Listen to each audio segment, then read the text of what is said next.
Hello साथियों, एक और नए वीडियो में आप सभी का स्वागत है। अपन बात कर रहे थे पटवार टेस्ट सीरीज के अंदर से। आज बात करेंगे अपन माइनर टेस्ट 4 के बारे में। 3 माइनरों के बारे में अपन चर्चा कर चुके हैं और एक मेजर का अपन विश्लेषण कर चुके हैं। आज ये माइनर 4 है, उसके बारे में अपन देखने वाले हैं। तो आज का पहला सवाल आ जाता है साथियों, निम्न में से जंतु कोशिका में संचित भोजन का रूप आ जाता है तो कौन सा सही रहेगा? इसका ग्लाइकोजन रहने वाला है। दूसरा बात करते हैं, विडाल परीक्षण के द्वारा किस रोग की पुष्टि की जाती है? तो किसकी पुष्टि की जाती है? टाइफाइड की पुष्टि की जाती है साथियों।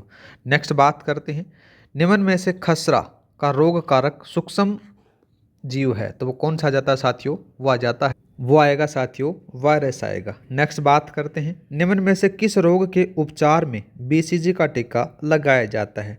तो ये क्षय रोग या फिर टीबी के लिए लगाया जाता है साथियों। नेक्स्ट बात करते हैं, सूची 1 को सूची 2 से सुमेलित कीजिए। एक तरफ सूची में रोग दे रखे हैं, दूसरी सूची में रोग कारक दे रखे हैं। सबसे पहले बात करें तो गोनेरिया दे रखा है। गोनेरिया किसका जाता है? जीवाणु से होता है इसका रोग कारक, ठीक है। दूसरा बात करें जुखाम, तो जुखाम के बारे में जब चर्चा होती है तो रोग कारक इसका कौन सा हो जाता है? वायरस हो जाता है। मलेरिया के बारे में बात करें तो मलेरिया प्रोटोजोआ से होता है साथियों। और दूसरा जाता है टीनियसिस, यह आ जाता है कर्मी जनित से होता है। तो ऑप्शन नंबर कौन सा सही रहेगा अपना? आ जाता है यहाँ पर सेकंड वाला ऑप्शन सही रहेगा साथियों। नेक्स्ट बात करते हैं, नेक्स्ट आता है कि मानव शरीर की सबसे बड़ी पाचक ग्रंथि है तो वो कौन सी आ जाती है? यकृत आ जाती है साथियों। नेक्स्ट बात करते हैं, रक्त के संदर्भ में असत्य कथन है तो पहला कथन आ जाता है कि रक्त एक प्रकार का तरल संयोजी ऊतक है, ठीक बात आ जाती है। रक्त का निर्माण लाल अस्थि मज्जा में होता है, ये बात भी यहाँ पर सही आ जाती है। दूसरा दिया गया है कि रक्त का अध्ययन है वो हीमोपोइसिस कहलाता है तो ये बात थोड़ी सी यहाँ पर गलत आ जाती है। रक्त का जो अध्ययन होता है उसको हेमेटोलॉजी कहा जाता है। क्या कहा जाता है साथियों? इसको याद रखना, हेमेटोलॉजी इसको कहा जाता है, हेमेटोलॉजी, ठीक है। इसको कहा जाता है रक्त के अध्ययन को। तो ये बात यहाँ पर गलत आती है तो ऑप्शन नंबर आपका थर्ड वाला गलत रहेगा। नेक्स्ट बात करते हैं, दो न्यूरॉनों के बीच के संधि स्थल को क्या कहा जाता है? तो इसको कहा जाता है सिनेप्स के नाम से जाना जाता है साथियों। नेक्स्ट बात करते हैं, निम्न में से किस हार्मोन को आपातकालीन हार्मोन कहा जाता है? तो ये आपातकालीन हार्मोन है ना साथियों, ये एंड्रेलिन हार्मोन को कहा जाता है, ठीक है। दूसरा बात करते हैं थायरॉक्सिन हार्मोन के बारे में। तो थायरॉक्सिन हार्मोन आपको 2 प्रकार का देखने को मिलेगा, T3 और T4 प्रकार से आपको देखने को मिल जाता है। और दूसरा बात करें ऑक्सीटोसिन जो हार्मोन होता है इसको प्रेम हार्मोन कहा जाता है। क्या कहते हैं इसको?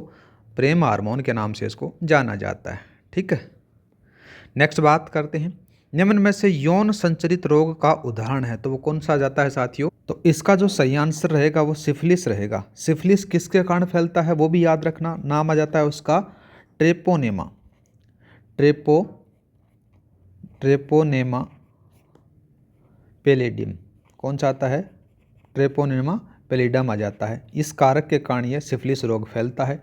इसके लिए पेनिसिलिन उसका सेवन किया जाता है। दूसरा बात करें, दूसरा जो रोग आ जाता है टाइफाइड और जो पेचिस हैं, ये दोनों के दोनों क्या हैं? जीवाणु जनित रोग माने जाते हैं साथियों, ठीक है। ये जो सिफिलिस है ये भी जीवाणु जनित ही माना जाता है। जो टाइफाइड है ये दूषित जल से होता है, ठीक है। और जो टाइफाइड है ये आ जाता है, इसका जो कारक मानना है ना तो वो कारक भी आप लिख सकते हो। तो उस कारक का नाम आ जाता है साल्मोनेला टाइफी से होता है साथियों, ठीक है। इससे ये रोग होता है। मलेरिया आपको पता है कि मच्छर के काटने से होता है, एक मादा मच्छर होता है उसके काटने से फैलता है। दूसरा बात करते हैं, पोलियो का टीका प्रथम बार किसके द्वारा विकसित किया गया था? तो जो पोलियो का जो टीका है वो प्रथम बार जो विकसित किया गया था उसका नाम, उस वैज्ञानिक का जो नाम आता है जॉन साल्क के द्वारा विकसित किया गया था। दूसरा बात करें अल्बर्ट साबिन के द्वारा 1995 की बात आती है। कब की बात आती है? 1995 के अंदर ओरल पोलिडो वैक्सीन की खोज की जाती है, ठीक है। तो यहाँ पर लिख सकते हो ओरल पोलियो वैक्सीन की खोज होती है। किसके द्वारा की जाती है? अल्बर्ट साबिन के द्वारा की जाती है 1995 के अंदर से। नेक्स्ट बात करते हैं साथियों, नेक्स्ट आ जाता है कि मलेरिया नामक रोग कौन से मच्छर के काटने से फैलता है? तो ये एनोफ्लीज मादा मच्छर के काटने से ये फैलने वाला रोग आ जाता है। नेक्स्ट बात करते हैं, पायरिया रोग संबंधित है, तो पायरिया रोग है वो दांतों में होता है साथियों। नेक्स्ट बात करते हैं। नेक्स्ट आता है कि निम्न में से प्रोटीन और ऊर्जा की कमी से होने वाला रोग, उसका नाम याद रखना, मेरासम्स इसका रोग होता है। दूसरा बात करते हैं, सूची 1 को सूची 2 से सुमेलित करना है। एक तरफ अपने पास में विटामिन दे रखे हैं, दूसरी तरफ उनके रासायनिक नाम दे रखे हैं। तो जो B1 होता है इसको थियामिन कहा जाता है, तो ऑप्शन नंबर इसमें 4 वाला मैच हो जाएगा। B3 के बारे में बात करें तो B3 को क्या कहा जाता है, नियासिन कहा जाता है साथियों, ये रहा नियासिन आ जाता है। C के बारे में बात करें तो जो C होता है उसको टोकोफेरोल कहा जाता है, तो ये रहा टोकोफेरोल आ जाता है। और E के बारे में बात करें, E का जाता है एस्कॉर्बिक अम्ल आ जाता है साथियों। तो ऑप्शन नंबर कौन सा सही रहेगा, ऑप्शन नंबर आपका चौथे वाला सही रहेगा। नेक्स्ट बात करते हैं, 1 ग्राम वसा में कितनी ऊर्जा प्राप्त होती है, तो कितनी होती है, 9.3 किलो कैलोरी ऊर्जा प्राप्त होती है। दूसरा बात करते हैं, लेंस की क्षमता मापी जाती है, तो लेंस की जो क्षमता मापी जाती है डायप्टर में मापी जाती है साथियों, ठीक है। नेक्स्ट बात करते हैं, हीरे की चमक का कारण है, तो जो हीरे की चमक का कारण आ जाता है प्रकाश का पूर्ण आंतरिक परावर्तन आ जाता है, ठीक है। नेक्स्ट बात करते हैं, निम्नलिखित कथनों पर विचार कीजिए। पहला कथन दे रखे कि खतरे का निशान लाल रंग का बनाया जाता है, ठीक बात आ जाती है। दूसरा, लाल रंग का विचलन या फिर प्रकीर्ण सबसे कम होता है, तो ये बात भी यहाँ पर सही आती है, मतलब कि 1 और 2 दोनों सही हैं और 2 है वो 1 की सही व्याख्या करता है। ऑप्शन नंबर पहला आपका सही रहेगा। नेक्स्ट बात करते हैं, एक जनरेटर खालिस्तान रूपांतरित करता है, तो जो जनरेटर होता है वो यांत्रिक ऊर्जा को किस में चेंज करता है, विद्युत ऊर्जा में चेंज कर सकता है, या फिर बोलें कि मैकेनिकल एनर्जी को ये इलेक्ट्रिकल एनर्जी में बदलता है, तो ऑप्शन नंबर पहले वाला सही रहेगा। नेक्स्ट बात करते हैं, घरेलू प्रत्यावर्ती धारा की आवृत्ति है, तो घरेलू प्रत्यावर्ती धारा की जो आवृत्ति आती है वो 50 हर्ट्ज आती है साथियों, ठीक है। और बात की जाए अमेरिका के अंदर या फिर यूएसए के अंदर से, तो वहाँ पर क्या जाती है साथियों, वहाँ पर जो प्रत्यावर्ती धारा की आवृत्ति होती है वो 60 हर्ट्ज आपको देखने को मिल जाती है, ठीक है। दूसरा बात करते हैं, निम्नलिखित में से किसका उपयोग शरीर का तापमान कम करने के लिए किया जाता है, तो इसका सही आंसर रहेगा एंटीपायरेटिक का यूज किया जाता है। नेक्स्ट बात करते हैं साथियों, CFL का पूर्ण रूप इसने पूछा है, तो इसका जो सही आंसर रहेगा वो कॉम्पैक्ट फ्लोरोसेंट लैंप इसका सही आंसर रहेगा। नेक्स्ट बात करते हैं, नेक्स्ट आता है साथियों कि मेलेकाइट किसका अयस्क है, तो किसका अयस्क आता है, Cu का अयस्क माना जाता है। दूसरा बात करते हैं, सोनार में हम उपयोग करते हैं, तो सोनार के अंदर से जो प्राश्रव्य तरंगे हैं उनका यूज किया जाता है साथियों। दूसरा बात करते हैं, सुमेलित करना है सूची 1 और सूची 2 के बारे में। तो सबसे पहले बात करें तो निकट दृष्टि दोष के बारे में बात की गई है। निकट दृष्टि दोष के अंदर से या फिर मायोपिया हो जाता तो अवतल लेंस का प्रयोग किया जाता है। दूसरा बात करें दूरदृष्टि दोष के बारे में जब चर्चा होती है तो इसके लिए उत्तल लेंस का प्रयोग होता है। जरा दृष्टि दोष के बारे में बात करें तो द्विफोक्सी लेंस का प्रयोग होता है। और दूसरा बात करते हैं, ये नेक्स्ट वाला जाता है, ये बेलनाकार लेंस का इसमें प्रयोग किया जाता है। तो ऑप्शन नंबर कौन सा सही रहेगा आपका, पहले वाला सही रहेगा साथियों। दूसरा बात करते हैं, नेक्स्ट आता है कि लघुपथन के समय परिपथ में धारा, मतलब कि शॉर्ट सर्किट के समय जो धारा होती है वो क्या हो जाती है, बहुत अधिक बढ़ जाती है साथियों। नेक्स्ट बात करते हैं, 1 किलोवाट घंटा का मान जूल में होता है, तो कितना होता है, 3.6 गुणा 10 की पावर 6 जूल होता है साथियों। नेक्स्ट बात करते हैं, नेक्स्ट आ जाता है कि निम्नलिखित में कौन से पादप हार्मोन को तनाव हार्मोन कहा जाता है, तो याद रखना है इसका जो सही आंसर रहेगा एब्सिसिक अम्ल कहा जाता है। नेक्स्ट बात करते हैं, श्वसन दर का मापन किया जाता है, तो जो श्वसन दर का जो मापन होता है वो किया जाता है स्पायरोमीटर के अंदर से। नेक्स्ट बात करते हैं, निम्नलिखित में से कौन से रासायनिक परिवर्तन का उदाहरण आ जाता है, तो सबसे पहले बात करें तो अंगूरों का किण्वन, ये रासायनिक परिवर्तन आ जाता है। बल्ब का जलना, ये भौतिक परिवर्तन है, कौन सा जाता है, भौतिक परिवर्तन आ जाता है। दूसरा बात करते हैं चीनी का पानी में घुलना, ये भी भौतिक परिवर्तन होता है, ठीक है, भौतिक परिवर्तन आ जाता है। तो ऑप्शन नंबर कौन सा सही रहेगा, पहले वाला सही रहेगा, अंगूरों का किण्वन है वो रासायनिक परिवर्तन है साथियों।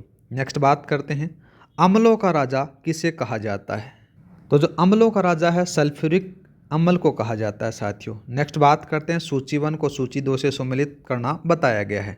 टाइट्रिक अम्ल है, ये किस में मिलता है आपको, कच्चे आम में मिलता है। ठीक बात आ जाती है। कैल्शियम हाइड्रोक्साइड के बारे में बात करें तो कैल्शियम हाइड्रोक्साइड है ये चूने के पानी में मिलता है। दूसरा बात करते हैं फार्मिक अम्ल के बारे में बात करें, जो चींटी का जो डंक होता है उसमें पाया जाता है। सोडियम हाइड्रोक्साइड के बारे में बात करें तो ये साबुन में पाया जाता है साथियों।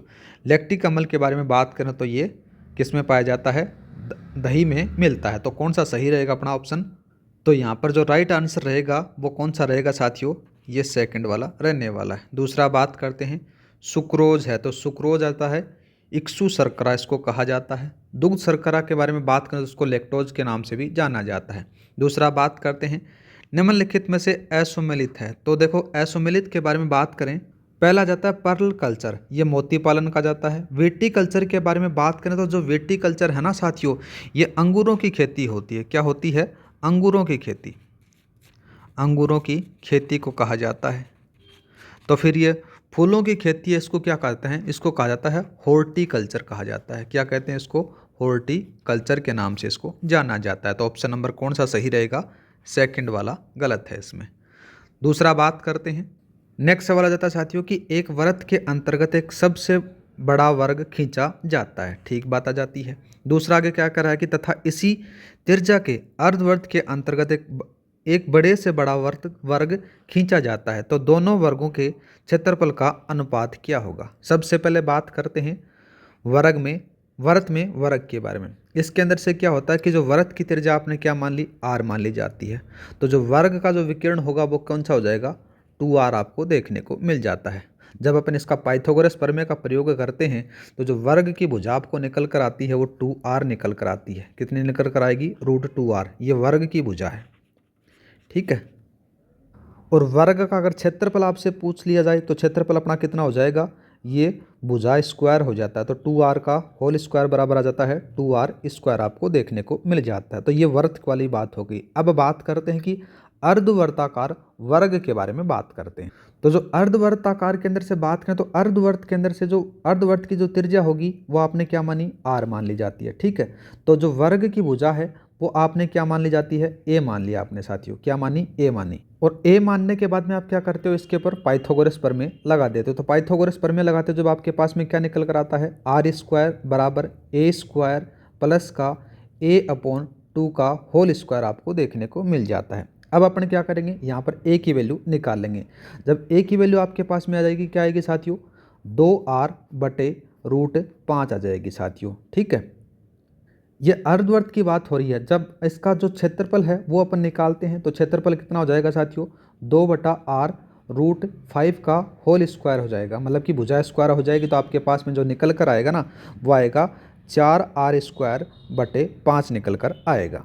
अब आपके पास में क्या क्या रिजल्ट निकल कर आया, देखो एक रिजल्ट ये निकल कर आया, एक रिजल्ट ये निकल कर आया। इन दोनों का आपने क्या कर दिया गया, अनुपात निकालना है। तो अनुपात निकालोगे तो 2r² अपॉन में जाता है 4r² / 5 आ जाता है। जब इसके अंदर से जब आप इसको काटते हो तो आपके पास में आंसर आएगा 5:2 या फिर 5/2 आंसर आएगा। तो ऑप्शन नंबर पहले वाला सही रहेगा। नेक्स्ट बात करते हैं। नेक्स्ट सवाल दे रखा है साथियों कि यदि किसी अर्धवर्त का जो परिमाप है वो 36 सेंटीमीटर है तो इसका क्षेत्रफल आपको पूछा गया है। देखो पहले अपन परिमाप के बारे में बात करते हैं। तो πr प्लस का 2r बराबर आपके पास में 36 दे रखा है। जब इसको आप सोल्व करोगे आपके पास में जो आंसर आएगा, r जैसे अपने यहाँ पर कॉमन ले लिया, 22/7 आपने रखा, 2 यहाँ पर रखा और 36 यहाँ पर रखा। तो जब इसको टोटल सोल्व करते हो तो r की वैल्यू आपके पास में कितनी आ जाती है साथियों, 7 सेंटीमीटर निकल कर आती है। और अर्धवर्त का जो क्षेत्रफल होता है वो क्या होता है, 1/2 πr² होता है। 1/2 πr² होता है। तो r की वैल्यू आपने निकाली हुई है, 7 आ जाती है यहाँ पर। तो 1/2 गुणा 22/7 इंटू आ जाते हैं साथियों 7 का स्क्वायर आ जाता है। तो यहाँ से जब आप काटते हो तो 7 से 7 कट जाएगा, 7 इधर बचेगा और 2 से 11 ये बच जाएगा। तो 11 और 7 77 आ जाता है। तो 77 सेंटीमीटर स्क्वायर आपका ये आंसर आ जाएगा, ऑप्शन नंबर सेकंड वाला। ठीक है। नेक्स्ट बात करते हैं। नेक्स्ट दे रखा है कि किसी त्रिभुज का आधार 15 सेंटीमीटर है। कितना है साथियों, 15 सेंटीमीटर है और ऊंचाई हो 12 सेंटीमीटर है। एक अन्य त्रिभुज जिसका क्षेत्रफल इस त्रिभुज के क्षेत्रफल का दुगुना है और आधार 20 सेंटीमीटर है, तब निम्न में से त्रिभुज की ऊंचाई आपसे पूछी गई है। सबसे पहले बात करें तो देखो इस प्रकार से आपके पास में एक त्रिभुज दे रखा है क्या दे रखा है साथियों, एक त्रिभुज दे रखा है। इसका जो आधार है आपके पास में 15 सेंटीमीटर दे रखा है और ऊंचाई इसमें आपके पास में कितनी दे रखी है, 12 सेंटीमीटर दे रखी है। इसका जो क्षेत्रफल होता है 1/2 आधार गुणा ऊंचाई होता है। क्या होता है, आधार गुणा ऊंचाई होता है। तो इसका जो क्षेत्रफल आपके पास में निकल कर आएगा 1/2 15 गुणा 12। ठीक है, तो आपके पास में निकल कर कितना आएगा, 90 सेंटीमीटर स्क्वायर इसका क्षेत्रफल आपको निकल कर आ जाएगा। आगे बंदा क्या कर रहा है कि दुगुना है, तो इसका 90 को आप 2 से मल्टीप्लाई कर दो तो कितना जाता है, 180 आ गया। अब क्या होता है, नए त्रिभुज के बारे में बात करते हैं।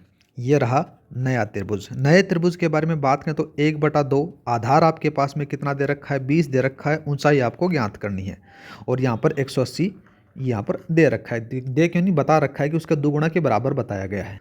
तो जब इसको आप सोल्व करते हो तो क्या जाता है साथियों, जब एच के बारे में वैल्यू निकालोगे तो आपके पास में जो आंसर आएगा वो आ जाता है 18 सेंटीमीटर। कितना आएगा, 18 सेंटीमीटर। जब इसको काटोगे तो देखो 10 आ जाता है, 2 इससे कट जाता है, तो ये हमारा कितना आएगा, 18 सेंटीमीटर इसका आंसर आ जाएगा। ऑप्शन नंबर दूसरे वाला सही रहेगा। ठीक है, नेक्स्ट बात करते हैं। नेक्स्ट बात करते हैं साथियों, नेक्स्ट आता है कि एक समचतुर्भुज के विकर्ण क्रमशः 32 सेंटीमीटर और 24 सेंटीमीटर है, तो निम्न में से समचतुर्भुज का परिमाप बताया गया है। देखो समचतुर्भुज या फिर समांतर चतुर्भुज एक ही बात हो रही है। यहाँ पर अपन एक त्रिभुज समांतर चतुर्भुज बनाते हैं। देखो साथियों, ये रहा समांतर चतुर्भुज आपके पास में। ठीक है, इसके 2 विकर्ण दिए गए हैं, ये रहा एक विकर्ण और एक ये रहा विकर्ण। अब इनको अपन नंबरिंग कर देते हैं ए बी सी और डी। अब इसके अंदर से क्या साथियों, ये यहाँ पर इसका मेन के अंदर आ जाता है ओ। यहाँ पर ए ओ बराबर ओ सी होगा। ठीक है, और इसी प्रकार से डी ओ बराबर ओ बी आपको देखने को मिलेगा। तो अपन बात करें, आपके पास में क्या क्या दे रखा है, 32 सेंटीमीटर दे रखा है। तो 32 के बारे में बात करें तो कितना जाता है साथियों, यहाँ पर अपन 16 और ये 16 हो जाएगा। दूसरा 24 दे रखा है, तो यहाँ पर कितना हो जाएगा, 12 और 12 हो जाएगा साथियों। और ये जो है वो 90 डिग्री का आपको एंगल देखने को मिल जाता। तो इस भुजा को आप आराम से निकाल सकते हो। किससे निकालोगे, यहाँ से निकालोगे, 16 का स्क्वायर आ जाता है, प्लस का कितना आएगा, यहाँ पर 12 का स्क्वायर आपको देखने को मिलेगा। तो आपके पास में ये टोटल कितना आएगा साथियों, 400 आ जाएगा। और 400 कितने का वर्ग होता है, ये 20 का वर्ग होता है। तो आपके पास में इस भुजा का जो वैल्यू आ गई वो 20 आ गई। और आपको क्या निकालना है, समचतुर्भुज का परिमाप निकालना है। परिमाप क्या होता है, 4 गुणा भुजा होता है। 4 गुणा भुजा, भुजा की वैल्यू आपने 20 निकाली है, तो 4 गुणा कितना आ जाता है साथियों, 20 आ जाता है। तो अब जब इसको मल्टीप्लाई करोगे तो आपके पास में 80 सेंटीमीटर उसका परिमाप आ जाएगा। ऑप्शन नंबर आपका पहले वाला सही रहेगा। नेक्स्ट बात करते हैं साथियों, किसी समांतर चतुर्भुज की 2 आसन भुजाएं क्रमशः 5 सेंटीमीटर और 4 सेंटीमीटर हैं और विकर्ण दे रखा है 7 सेंटीमीटर। तो निम्न में से समांतर चतुर्भुज का क्षेत्रफल आपसे पूछा गया है। देखो साथियों, अपन क्या है, आपके पास में एक समांतर चतुर्भुज इस प्रकार से दे रखा है। ठीक है, यहाँ पर अपन बना लेते हैं। यहाँ पर देखो क्या क्या है, एक तो दे रखा है 5 सेंटीमीटर ये आ गई और 4 सेंटीमीटर ये आ गई। इसका जो विकर्ण है वो कितना दे रखा है, 7 सेंटीमीटर आपके पास में दे रखा है। और बंदा क्या कर रहा है कि समांतर चतुर्भुज है, तो यहाँ पर देखो अपन नंबरिंग करते हैं, ए बी सी और डी आ जाता है। जब इसके बारे में अपन बात करें तो देखो एक ये त्रिभुज बनता है, कौन सा वाला, ए बी सी, त्रिभुज ए बी सी, और बराबर आ जाता है त्रिभुज कौन सा, त्रिभुज आ जाता है ए सी डी। इन दोनों का जो है वो आपको बराबर आपको देखने को मिल जाते हैं। तो आप सबसे पहले क्या करोगे, जो त्रिभुज ए बी सी है ना, इसका आप क्षेत्रफल निकालो और बाद में उसको आप क्या करोगे, 2 से मल्टीप्लाई कर दोगे तो आपके पास में यहाँ पर आंसर आ जाएगा। देखो किस प्रकार से आता है। सबसे पहले बात करें त्रिभुज ए बी सी के अंदर से, तो त्रिभुज ए बी सी का जो है इसमें से अपन क्या लगाएंगे, ईरे का सूत्र लगाएंगे। ईरे का सूत्र क्या होता है, एस बराबर ए प्लस बी प्लस सी बटा 2 होता है। एस की वैल्यू अपन ने निकाली तो यहाँ पर 7 प्लस 4 प्लस 5 बटा 2, यहाँ पर आ गया कितना, 16 बटा 2 बराबर आपके पास में 8 आ गई। एस की वैल्यू 8 आ गई। आगे आप फॉर्मूला जानते हो क्या, एस एस माइनस ए, एस माइनस बी और एस माइनस सी जानते हो। ठीक है, एस माइनस सी यहाँ पर आप जानते हो। यहाँ पर जो भी आपने वैल्यू निकाली है उसको वैल्यू को यहाँ पर रख दो। एस की वैल्यू क्या निकाली, 8 निकाली। 8 माइनस का कितना आ गया साथियों, 5 रख दो। ठीक है, दूसरा 8 माइनस का कितना, 4 रख दो। फिर 8 माइनस का 7 रख दो। तो आपके पास में यहाँ अंदर क्या बचेगा, 8 गुणा 3 गुणा 4 गुणा 1 बचेगा। जब इसको आप सोल्व करोगे तो आपके अंदर बचेगा यहाँ पर 96 बचेगा। और 96 को मैं किस प्रकार से लिख सकता हूँ, 4√2 लिख सकता हूँ, 4√2। अब 4√2 है तो देखो इसका इस वाले का अपने को क्षेत्रफल पता चल गया, तो ये वाला और आगे वाला दोनों बराबर हैं तो इसको 2 से मल्टीप्लाई करोगे, तो 2 से मल्टीप्लाई करोगे तो आपके पास में जो आंसर आएगा वो 8 ये वाला आएगा, 8 रूट 6 आ जाएगा, 6 वर्ग सेंटीमीटर स्क्वायर में आ गया, क्योंकि क्षेत्रफल अपने को फाइंड करना है, तो ऑप्शन नंबर ये रहेगा। नेक्स्ट बात करते हैं। नेक्स्ट रहता है कि एक वर्ग और एक आयत के क्षेत्रफल बराबर है।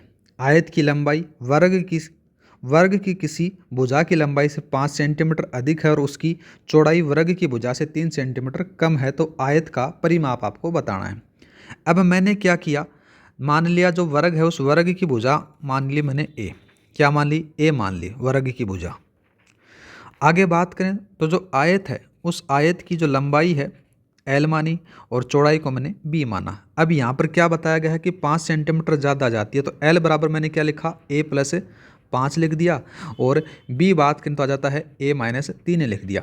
ये बात यहाँ पर कही गई है। अब यहाँ पर क्या कहा गया है, देखो यहाँ पर बताया गया कि दोनों का जो क्षेत्रफल है वो बराबर बताया गया है। ऊपर यहाँ पर बताया गया ना कि एक वर्ग और एक आयत का क्षेत्रफल बराबर है, तो वर्ग का क्षेत्रफल ए स्क्वायर और जो आयत का क्षेत्रफल आ जाता है लंबाई गुणा चौड़ाई आ जाता है। इन दोनों के बारे में बात हो रही है, ठीक है।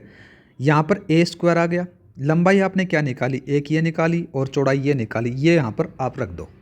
तो यहाँ पर रखोगे तो साथियों कितना आ जाता है, ए प्लस का 5 आ जाता है और ए माइनस का 3 आ जाता है। जब इसको आप सोल्व करोगे तो आपके पास में क्या निकल कर आएगा, ए की वैल्यू निकल कर आएगी, तो 2a बराबर आपके पास में आएगा 15 और a बराबर आपके पास में आ जाएगा 15/2। मतलब कि जो वर्ग है उसकी भुजा आपके पास में फाइंड हो गई। पर अपने को ज्ञात क्या करना है, आयत का परिमाप ज्ञात करना है। तो जहाँ पर a है जैसे इस प्रकार यहाँ पर रखा गया था ना, यहाँ पर आप वैल्यू रख दो। तो क्या रखोगे, देखो l बराबर आपके पास में आ जाएगा 15/2 प्लस का 5 आ जाता है। दूसरा b के बारे में बात करें साथियों, कितना आ जाता है 15/2 माइनस का 3 आ जाता है। तो l की जो वैल्यू आएगी वो 25/2 आएगी और b की जो वैल्यू आएगी वो आएगी 9/2 आएगी साथियों। अब परिमाप क्या जानते हैं अपन, आयत का परिमाप होता है 2l प्लस b का फॉर्मूला यूज़ करते हैं। l की वैल्यू आपके पास में निकल गई, b की वैल्यू आपके पास में निकल गई, तो यहाँ पर आपके पास में जो वैल्यू आएगा वो 2 आ जाता है, 25/2 प्लस का 9/2। इसके अंदर से 2 नीचे बाहर ले लोगे तो कितना आएगा, 25 प्लस का 9 बराबर 34 सेंटीमीटर इसका आंसर आ जाएगा। ऑप्शन नंबर कौन सा, फोर्थ वाला आपका सही रहेगा, ये वाला 34 सेंटीमीटर। उम्मीद करता हूँ कि समझ में आ चुका होगा। नेक्स्ट बात करते हैं। एक घन का विकिरण है 12 सेंटीमीटर, तब निम्न में से घन का पृष्ठीय क्षेत्रफल के बारे में बात की गई है। देखो जो घन होता है उसका जो विकिरण होता है ना साथियों, विकिरण क्या होता है, √3a होता है। जबकि यहाँ पर वैल्यू क्या दे रखी है, √12 दे रखी है। √12 बराबर अपन बात कर सकते हैं √3a। यहाँ से जब इसको काटोगे तो आपके पास में a की वैल्यू क्या आएगी साथियों, 2 सेंटीमीटर आएगी। और पृष्ठीय क्षेत्रफल के बारे में बात करें तो पृष्ठीय क्षेत्रफल होता है 6a स्क्वायर। a की वैल्यू आपकी क्या निकाली, 2 सेंटीमीटर आपने निकाली, तो यहाँ पर 6 गुणा 2 गुणा 2 आपके पास में जो आंसर आएगा वो 24 रहेगा। कितना रहेगा पृष्ठीय क्षेत्रफल, 24 आपका आंसर रहेगा साथियों, ठीक है। नेक्स्ट बात करते हैं। नेक्स्ट सवाल आ जाता है साथियों कि यदि किसी गोले की त्रिज्या 2 सेंटीमीटर वृद्धि की जाए तो उसके पृष्ठीय क्षेत्रफल में 352 सेंटीमीटर स्क्वायर की वृद्धि हो जाती है, तब निम्न में से परिवर्तन से पहले गोले की त्रिज्या पूछी जा रही है। देखो साथियों, पहले मैं मानता हूं कि सबसे पहले अपन इसको S1 मान लेते हैं इस गोले को, ठीक है। अब माना आपने क्या किया, उसका पहले था 4πr²। अब इसके अंदर से 2 की वृद्धि की जाती है, तो S2 के बारे में बात करें तो 4πr के अंदर से मैंने 2 बढ़ा दिया, जो बात यहाँ पर बोली गई है स्क्वायर लिख दिया गया। अब क्या करते हैं, इन दोनों के अंदर से वृद्धि करते हैं, तो इसमें कितना का हो जाता है, 352 सेंटीमीटर स्क्वायर की यहाँ पर वृद्धि आपको देखने को मिल जाती है। तो इसके अंदर से अपन किस प्रकार से लिख सकते हैं, 4πr प्लस का 2 का होल स्क्वायर माइनस का 4πr² बराबर 352। कितना आ गया, 352। यहाँ पर आप क्या करोगे साथियों, यहाँ पर अपन बात करें तो देखो a प्लस बी का होल स्क्वायर वाला फॉर्मूला जब लगाओगे आपके पास में जो आंसर आएगा तो 4πr² प्लस का जाता है साथियों कितना, 16π प्लस का 16πr आ गया। ये तो इतना हो गया और बाद में कितना बचा, यहाँ पर बचा माइनस का 4πr²। ये इससे काट दो फिर 4π वाले से, 4πr वाले से, और बराबर कितना दे रखा है, 352 दे रखा है, ठीक है, इतना आपने किया। यहाँ पर आप क्या कॉमन ले सकते हो, यहाँ पर 16 पाई कॉमन ले सकते हो, तो 16 पाई आपने कॉमन ले लिया। 1 प्लस का आर बराबर आपके पास में 352 बच गया, इतना आपने किया। अब यहाँ पर क्या करोगे, 1 प्लस आर बराबर आपके पास में 352 बटा कितना जाता है, 16 पाई आ जाता है। और पाई की जो वैल्यू है आप यहाँ पर रख सकते हो, तो कितना आएगा 352, 16 और पाई की 22/7 आपने वैल्यू रखी। जब इसको आपने काटा तो आपके पास में 1 प्लस आर बराबर 7 आ गई। तो आर की जो वैल्यू आई साथियों वो कितना आ जाती है, 6 सेंटीमीटर आपके पास में आंसर आ जाता है। ऑप्शन नंबर कौन सा, डी वाला आपका सही रहेगा। ठीक है, नेक्स्ट बात करते हैं। नेक्स्ट वाला क्या कहता है कि दो बेलन के आधार की त्रिज्याएं 2:3 हैं। ठीक है, और उनकी ऊंचाइयों का जो अनुपात है वो 5:3 है। तो उनके आयतनों का अनुपात पूछ रहा है। सबसे पहले बात करें तो आयतनों का जो है, बेलन का आयतन क्या जानते हो आप, बेलन का आयतन जानते हो pi r square h, pi r square h, दूसरे का पाई आर स्क्वायर एच, दोनों को बराबर आपने रख लिया। यहाँ पर क्या क्या चीज़ें हैं देखो, उसी के बारे में अपन बात करें तो पाई से पाई चला जाएगा, आर के बारे में 2 मान ली और एच के बारे में मैंने यहाँ पर ये मान लिया। तो 2 × 2 × 5 आ गया। और अनुपात में बात करें तो कितना जाता है साथियों, 3 × 3 × यहाँ पर कितना आ गया, ये दूसरा 3 आ गया। तो ये हो जाता है 20:27 आ जाता है, 20:27। ऑप्शन नंबर आपका सेकंड वाला सही रहेगा। नेक्स्ट बात करते हैं। नेक्स्ट वाला जाता है कि दो ठोस लंबवर्तीय शंकुओं की ऊंचाई समान है तथा उनके आधारों की त्रिज्याएं क्रमशः 12 सेंटीमीटर 9 सेंटीमीटर हैं। यदि उन्हें पिघलाकर समान ऊंचाई का बेलन बनाया जाता है तो बेलन की त्रिज्या ज्ञात करनी है। सीधी सी बात करें तो साथियों देखो, यहाँ पर ऊंचाई है उन दोनों की समान है, जो बेलन है और जो शंकु है उन दोनों की जो ऊंचाई आपको बराबर देखने को मिल जाती है। लेकिन जो शंकु है उस शंकु की एक तो R1 और एक R2 कितनी है, 12 और एक 9 आपको दे रखी है। ठीक है, तो दोनों शंकुओं का आयतन और बेलन का आयतन आपके पास में बराबर आपको देखने को मिलेंगे।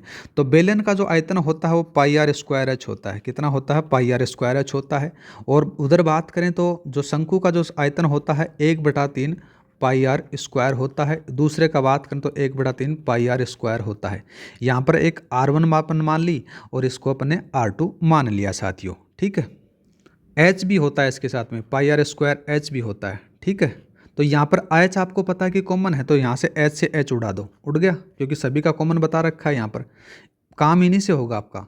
बाद में अपन क्या करेंगे, यहाँ पर बात करते हैं तो पाई वाला आ गया, तो पाई को भी उड़ा दो यहाँ से, पाई इधर कॉमन लेके इधर से भी चला गया, इधर से भी चला गया। अब आपके पास में आर स्क्वायर बराबर बचा कितना साथियों, यहाँ पर बचा 1/3 बचा।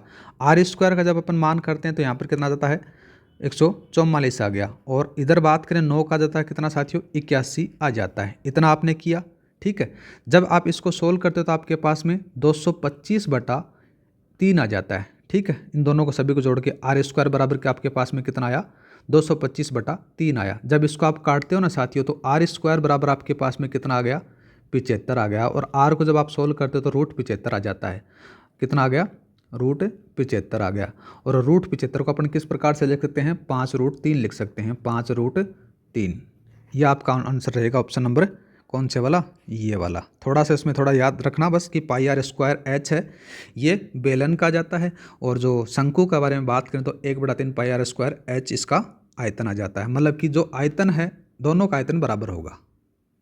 नेक्स्ट बात करते हैं, 25 सेंटीमीटर भुजा वाले धातु के घन को पिघलाकर 5 सेंटीमीटर भुजा वाले छोटे छोटे घनों में डाला जाता है तो इस तरह के कितने घन बने जा सकेंगे। देखो, छोटा बड़े घन का आयतन बटा छोटे घन का आयतन आपको लगाना है। तो देखो ए की क्यूब बात करें तो 25 × 25 × 25 आपको यहाँ पर रखना है और 5 × 5 × 5 यहाँ पर इनकी संख्या आ जाएगी। तो कितनी आएगी, 125 आपके पास में आंसर आ जाएगा। नेक्स्ट बात करते हैं, निम्न में से सबसे लंबी छड़ की लंबाई क्या होगी जो 10 मीटर लंबाई, 6 मीटर चौड़ाई और 4 मीटर ऊंचाई वाले एक होल में रखी जा सकती है। सीधा सा बात करें तो एक कमरे के बारे में बात हो रही है। इस प्रकार से आपके पास में एक अपन कमरा या फिर घन बना लेते हैं, घनाभ बना लेते हैं। ठीक है, ये आपके पास में ये आ जाता है, इस प्रकार से बन गया, एक इस प्रकार से, एक इस प्रकार से और एक इस प्रकार से। यहाँ पर क्या बता रहा है कि ये यहाँ से पूछ रहा है, किस प्रकार से, यहाँ से पूछ रहा है।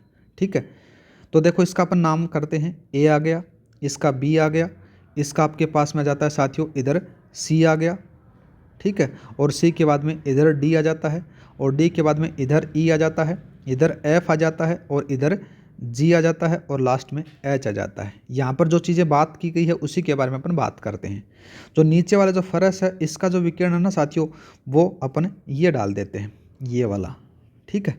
यहाँ पर ए और बी की जो लंबाई दे रखी है वो आपके पास में कितनी दे रखी है, 10 सेंटीमीटर दे रखी है, और बी और सी की जो लंबाई दे रखी है साथियों 6 सेंटीमीटर दे रखी है, और उधर सी और एच की जो लंबाई है वो 4 सेंटीमीटर दे रखी है। कितनी दे रखी है, 4 सेंटीमीटर आपके पास में दे रखी है। अब यहाँ पर आपके पास में एक त्रिभुज बन जाता है, कौन कौन सा, ए बी और सी बन जाता है। त्रिभुज कौन सा बना साथियों, त्रिभुज ए बी और सी बना। थोड़ा सा मैं पेन चेंज कर देता हूँ। त्रिभुज ए बी सी बना, ये क्या बनता है, समकोण त्रिभुज बनता है। कौन सा बना, समकोण त्रिभुज बन जाता है। और समकोण त्रिभुज में अपन पाइथागोरस प्रमेय लगाते हैं, तो ए सी स्क्वायर अपन फाइंड करेंगे। ए सी स्क्वायर बराबर बी सी स्क्वायर प्लस का ए बी स्क्वायर। यहाँ पर आपने रखा ए सी स्क्वायर का जब आपके पास में वैल्यू फाइंड हो जाएगी, बी सी की वैल्यू आपके पास में कितना दे रखी है, 6 का स्क्वायर दे रखा है, और ए बी की वैल्यू आपके पास में 10 का स्क्वायर दे रखी है। यहाँ पर जो ए सी की वैल्यू आएगी ना साथियों, वो कितना आएगी, √136 आएगी। कितनी आएगी, √136 मीटर आ जाएगी, ठीक है। एक में आपको फाइंड हो गया। अब बात करते हैं, देखो अपने को इसकी ए और डी की वैल्यू फाइंड करनी है इसी छड़ के बारे में। तो अपन देखो एक त्रिभुज बन गया आपके पास में, कौन सा, ए सी और डी वाला त्रिभुज बन गया। तो अपन बात करते हैं त्रिभुज ए डी सी में, और ए डी सी है ये भी समकोण त्रिभुज बन गया। कौन सा बना, आपको समकोण त्रिभुज बन जाता है। तो अपन यहाँ पर ए डी की वैल्यू आपके पास में फाइंड करनी है। तो दोबारा से पाइथागोरस प्रमेय लगाते हैं। ए डी का स्क्वायर बराबर डी सी का स्क्वायर प्लस का ए सी का स्क्वायर आपको लगाना है। यहाँ पर डी सी की जो वैल्यू है ना साथियों, वो 4 सेंटीमीटर दे रखी है एग्जाम ने पहले ही, और ए सी के अपन यहाँ पर निकाल कर आए हैं, कितनी है, √136 आ जाती है। √136 जब इसको अंदर अपन बैक करते हैं तो आपके पास में कितना आएगा, 16 प्लस का ये यहाँ से खुल जाएगा तो 136 आ जाएगा। जब 16 और 136 को आप जोड़ते हो ना साथियों, तो कितना आ जाता है, ए डी स्क्वायर की जो वैल्यू आएगी वो 152 आ जाएगी। और 152 को अपन किस प्रकार से लिख सकते हैं, 2√38 लिख सकते हैं, ठीक है। 2√38 लिख दिया यहाँ पर, तो ये ए डी की वैल्यू आ गई। ये सबसे बड़ी लंबी छड़ की वैल्यू यहाँ पर आ जाती है। तो ऑप्शन नंबर कौन सा रहेगा, 2√38 आपके पास में आंसर रहेगा, ठीक है। नेक्स्ट बात करते हैं। नेक्स्ट सवाल दे रखा है कि एक संदूक 1 मीटर लंबा, 60 सेंटीमीटर चौड़ा, 40 सेंटीमीटर ऊंचा है। इसके पेंदे को छोड़कर बाहर की ओर सभी पृष्ठों पर 20 रुपये प्रति वर्ग मीटर की दर से रंग करवाने का वे बताना है। तो सीधी सी बात करें साथियों, तो देखो क्या है, मीटर में पूछा गया है। लंबाई आपके पास में कितनी दे रखी है, 1 मीटर दे रखी है, कोई दिक्कत नहीं है। दूसरा बात करें अपन चौड़ाई के अंदर से बात करें तो कितनी दे रखी है, चौड़ाई आपको दे रखी है 60 सेंटीमीटर, और 60 सेंटीमीटर को आप मीटर में चेंज करोगे तो कितना आ जाता है, 0.6 मीटर आ जाता है, ठीक है। और ऊंचाई के बारे में बात करें तो साथियों कितना आ जाता है, 40 मीटर दे रखी है ना, 40 सेंटीमीटर दे रखी है। 40 सेंटीमीटर को आप किस में चेंज करोगे, मीटर में चेंज करोगे, तो कितना आ जाता है, 0.4 मीटर आ जाता है। मतलब कि जो सारी की सारी जो डिजिट हैं वो आपने मीटर में चेंज कर ली, मीटर में इसके द्वारा पूछा गया है। अब अपन क्या करेंगे, जो पेंदा है उसको छोड़ देंगे। पेंदे को छोड़ने के लिए अपन क्या करेंगे, 2 × LH प्लस का 2 × BH आ जाता है, और एक LB आ जाता है। यहाँ पर जो आपकी वैल्यू है वो यहाँ पर पुट कर दो साथियों, तो कितना जाता है, 2 × 1, और H की वैल्यू है वो 0.4 आ जाती है, प्लस का 2 × 0.6 और गुणा 0.4 प्लस का 1 × 0.6 आ जाता है। जब इसको आप सोल्व करते हो तो यहाँ पर कितना आएगा, ये 0.8 आ जाएगा, ये कितना आएगा, 8 × 48 0.48 आ जाएगा, और ये 0.6 आ जाएगा साथियों। तो जब इसको आप टोटल करोगे तो आपके पास में 1.88 वर्ग मीटर में आ गया। कितना आ गया, वर्ग मीटर में वैल्यू आ जाती है। अब आपको लागत बात करनी है, तो लागत बात करें तो 1.88 × 20 आ जाता है, जो यहाँ पर दे रखा है। जब इसको आप सोल्व करोगे तो आपके पास में 37.60 रुपये लागत आ जाएगी। तो ऑप्शन नंबर कौन सा सही रहेगा आपका, पहले वाला सही रहेगा साथियों। उम्मीद करता हूँ कि समझ में आ चुका होगा। नेक्स्ट बात करते हैं। नेक्स्ट सवाल आ जाता है कि एक घनाभ का आयतन 140 सेंटीमीटर क्यूब है तथा किन्हीं दो सतहों के क्षेत्रफल क्रमशः 28 सेंटीमीटर स्क्वायर और 20 सेंटीमीटर स्क्वायर हैं, तो घनाभ की सभी किनारों की लंबाई का योग बताना है। देखो सबसे पहले घनाभ का जो आयतन दे रखा है ना, घनाभ का आयतन, आयतन कितना दे रखा है, 140 सेंटीमीटर क्यूब दे रखा है साथियों, इतना दे रखा है। दूसरा बात करें तो दो सतह हैं, उनके बारे में दे रखा है। तो सबसे पहले इसको L into B into H दे रखा है, तो कितना है 140 आ गया। ठीक है, इतना आपको पता है, जो चीज़ें दे रखी हैं। अब बात कर रही है कि दो सतहों का। तो जैसे मैंने मान लिया कि लंबाई गुणा चौड़ाई दे रखा है, तो लंबाई गुणा चौड़ाई के बारे में बात करें तो कितना दे रखा है, 28 दे रखा है। और दूसरा बात करें तो लंबाई गुणा ऊंचाई या फिर बी गुणा एच बात कर रही है, तो यहाँ पर कितना दे रखा है कि 20 दे रखा है। ये दो चीज़ें आपके पास में आ गई। इसको मैंने इक्वेशन 1 दे दिया, इसको 2 दे दिया, इसको 3 दे दिया। इसको आप क्या करोगे, यहाँ पर से जैसे इसमें L और B की जगह आप क्या रखोगे, 28 रखोगे, तो H की वैल्यू आ जाएगी। H की वैल्यू कितनी आएगी, 5 आ जाएगी। उसी प्रकार से B और H की जो वैल्यू रखोगे तो आपके पास में L की वैल्यू आ जाएगी। तो L की वैल्यू क्या आएगी साथियों, यहाँ पर आ जाएगी 7 सेंटीमीटर। इसी प्रकार से आपके पास में एक लास्ट बच जाता है, क्या, B बच जाता है। तो B की जो वैल्यू आएगी वो 4 सेंटीमीटर आपको पास में देखने को मिल जाएगी। L की वैल्यू H की आ गई, L की आ गई और B की आ गई, मतलब तीनों चीज़ों के आपके पास में वैल्यू आ गई। अब बात हो रही है कि घनाभ की सभी किनारों की लंबाइयों का योग बात कर रहा है। तो 4 into L plus b plus h आपको यहाँ पर अप्लाई करना है। तो यहाँ पर क्या आएगा साथियों, इन सभी को आप जोड़ दो, 4 आ जाता है। और इसके अंदर से बात करें तो कितना आएगा, 5 प्लस का 4 प्लस का 7 आ गया। तो टोटल कितना आएगा साथियों, यहाँ पर 4 गुणा 16 आ जाता है। तो 48 नहीं आएगा, तो यहाँ पर 16 तो 64 आएगा साथियों। कितना आएगा, 64। ऑप्शन नंबर तीसरा आपका सही रहेगा। ठीक है, नेक्स्ट बात करते हैं। नेक्स्ट सवाल आ जाता है कि 2 सेंटीमीटर त्रिज्या वाले लंबवर्तीय बेलन का वक्र पृष्ठीय क्षेत्रफल 264 वर्ग सेंटीमीटर है, तो निम्न में से बेलन की ऊंचाई आपसे पूछी गई है। इसके लिए आप क्या करोगे, वक्र पृष्ठ का जो क्षेत्रफल होता है उसका जो फॉर्मूला होता है 2 पाई आर एच होता है। कितना होता है, 2 पाई आर एच होता है। ठीक है, दूसरा बात करते हैं तो देखो आर की वैल्यू आपके पास में कितनी दे रखी है, 2 सेंटीमीटर दे रखी है। वैल्यू पुट कर दो और आंसर आ जाएगा 2 गुणा 22/7। और आर की वैल्यू आपके पास में 2 दे रखी है। और एच की वैल्यू आपको क्या करनी है साथियों, फाइंड करनी है। तो यहाँ पर जो इसके इक्वल दे रखा है 264 दे रखा है। जब इसको आप काटते हो तो आपके पास में जो आंसर आएगा वो कितना आएगा, 21 सेंटीमीटर आपके पास में आंसर आ जाएगा। ऑप्शन नंबर तीसरे वाला सही रहेगा। उम्मीद करता हूँ कि समझ में आ गया। नेक्स्ट बात करते हैं। नेक्स्ट सवाल ये कर रहा है कि एक अर्धगोला, एक बेलन और एक शंकु के आधार तथा ऊंचाइयां बराबर हैं, मतलब कि उसका आधार भी बराबर है और ऊंचाई भी बराबर आ जाती है, और उनका आयतनों का अनुपात पूछ रहा है। सबसे पहले बात करें अर्धगोला। अर्धगोले का जो आयतन कितना होता है साथियों, 2/3 पाई आर की क्यूब होता है। दूसरा बात करें तो बेलन के बारे में, तो बेलन का पाई आर स्क्वायर एच होता है।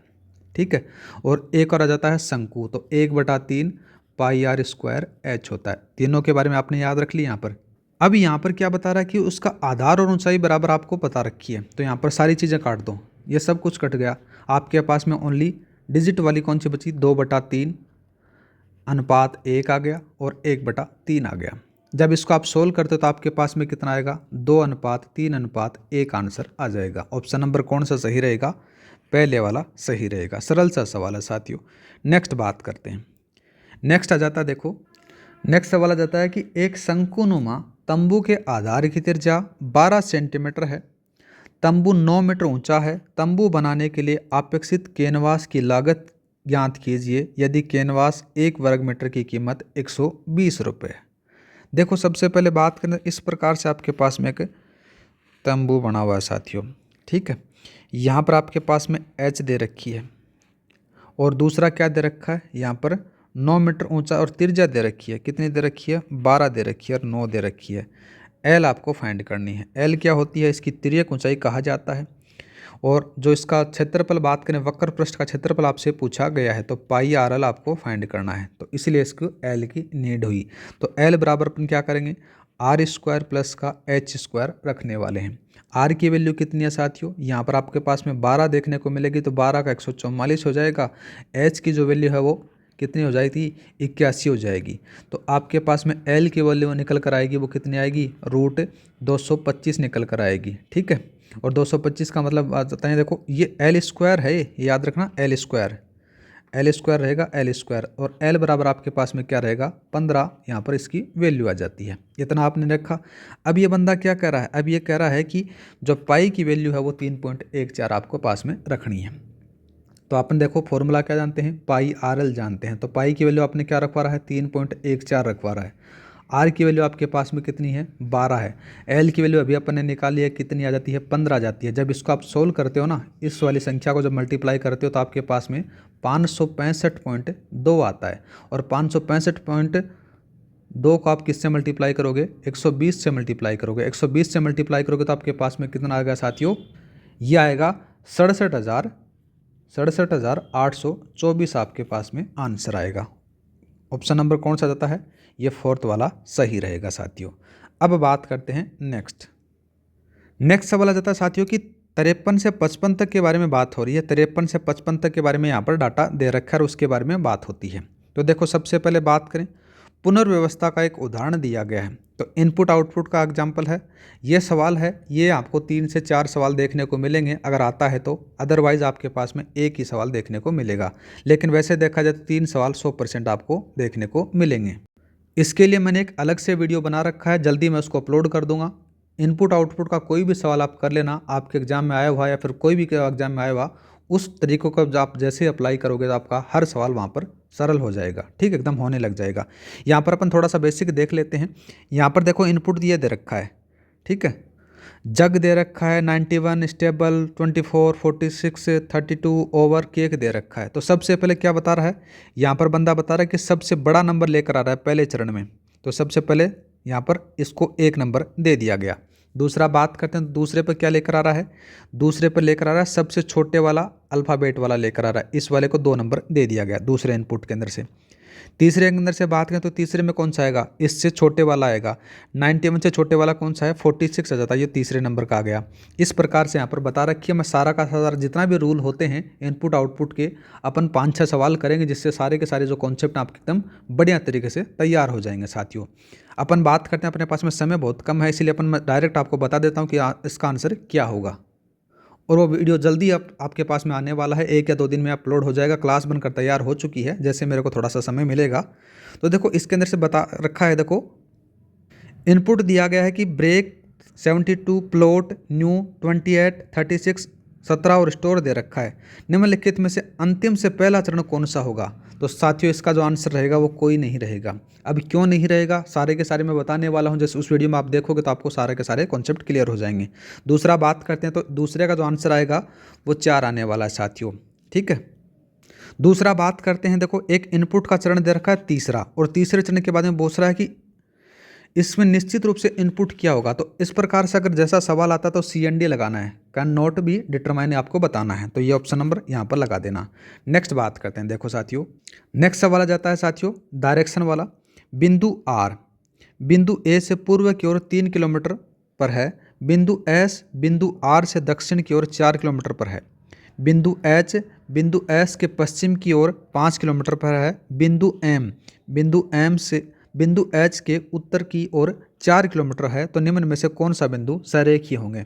तो एक दिशा में आ जाते हैं जिसमें से A, R और M आएंगे साथियों। ऑप्शन नंबर कौन सा रहेगा, चौथे वाला रहेगा, ठीक है। एक बार आप करोगे तो आपको समझ में आ जाएगा। नेक्स्ट बात करते हैं, नेक्स्ट सवाल आ जाता है कि जैनब शुरू से एक विशेष निर्देशांक के सामने खड़ी है, ठीक है। फिर वह 90 डिग्री दक्षिणावर्त मुड़ती है, उसके बाद में वह 180 डिग्री वामावर्त घूमती है, फिर 135 डिग्री वामावर्त घूमती है और वह अंत में 180 डिग्री दक्षिणावर्त मुड़ती है। अब उसका मुख उत्तर पूर्व दिशा की ओर है। मोड़ लेने से पहले जैनब का मुख किस दिशा में की ओर था। देखो साथियों इस वाले सवाल को आप क्या करोगे, इसको ऑप्शन से करना, तो ऑप्शन से करोगे तो ये सवाल हल हो जाएगा, ठीक है। तो इसका जो सही आंसर रहेगा वो पूर्व दिशा में रहेगा साथियों।